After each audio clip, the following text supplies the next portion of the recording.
Born the son of a monster, raised the son of a god, he is both more than and less than human, a hunter, Orion of the new gods. Orion calls out to Darkseid so they can settle it.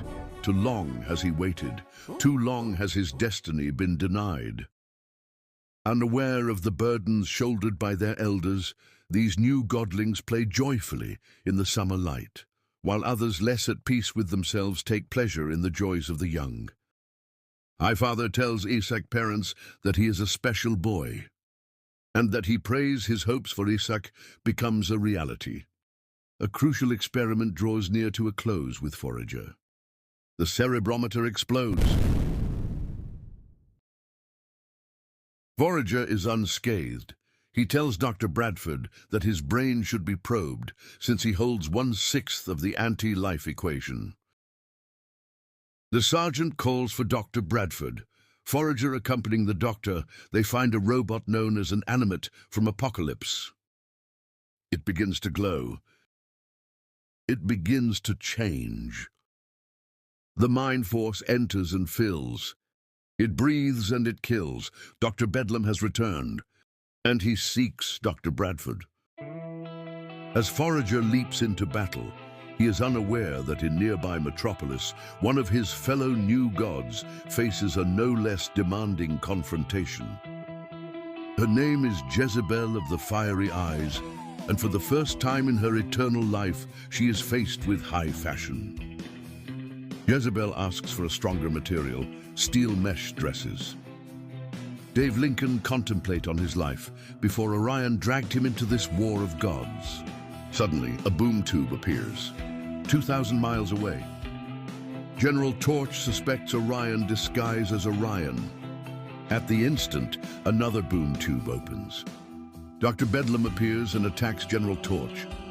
Orion contemplates whether he should help or not, since he worked too hard to keep his Anthony Masters identity. The Mother Box, with no hesitation, alters his civilian clothes to his combat armor. Bedlam says he's been expecting Orion. Orion said that he was unimpressed with the last 2 encounters they had. Bedlam says the first fight was inclusive because of Big Barda and scot-free. Second encounter didn't count because he was under strict rules to interfere, but his powers have increased since then, as he has partial of the Omega Force. Back at Metropolis, the boom tubes opens. Dave Lincoln and Jezebel looks on. Dr. Bedlam appears and attacks Jezebel. He seeks to capture Dave Lincoln and Claudia Shane.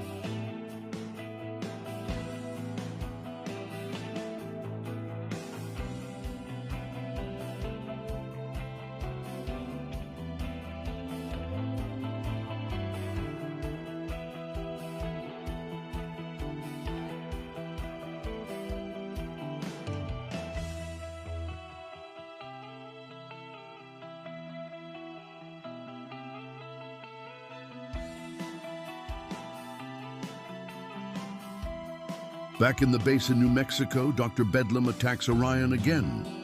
Bedlam grows weaker. His body is losing touch with his 6 animates.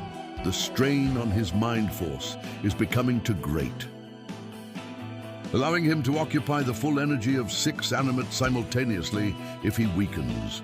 Then he must have more power. Darkseid gives him more power from the Omega Force.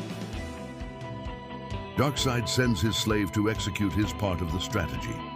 There is finality in Darkseid's tone that brooks no dissension.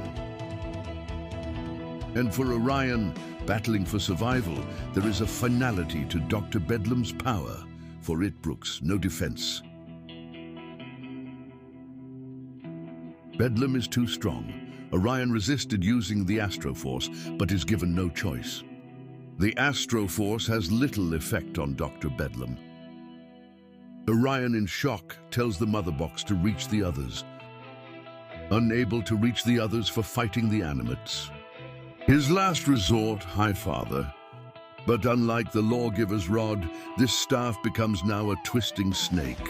Rather, it is the root of a sudden, unnatural lightning bolt, which jabs deep through the galactic dark, selecting 6 targets and crushing those targets as casually as another staff struck rock to bring forth water. The result is not the liquid of life, but the hell-hot fire of death. For long eternal seconds, all the mystic force of New Genesis funnels this one towering God. The animates fall, the victory is New Genesis. Darkseid has lost. Have you forgotten so quickly that the ways of Darkseid are devious and treacherous? Upon realization, Highfather is saddened, for he knew Darkseid's plan, to take the child Isaac. Somewhere Darkseid laughs, and the heavens reply with thunder.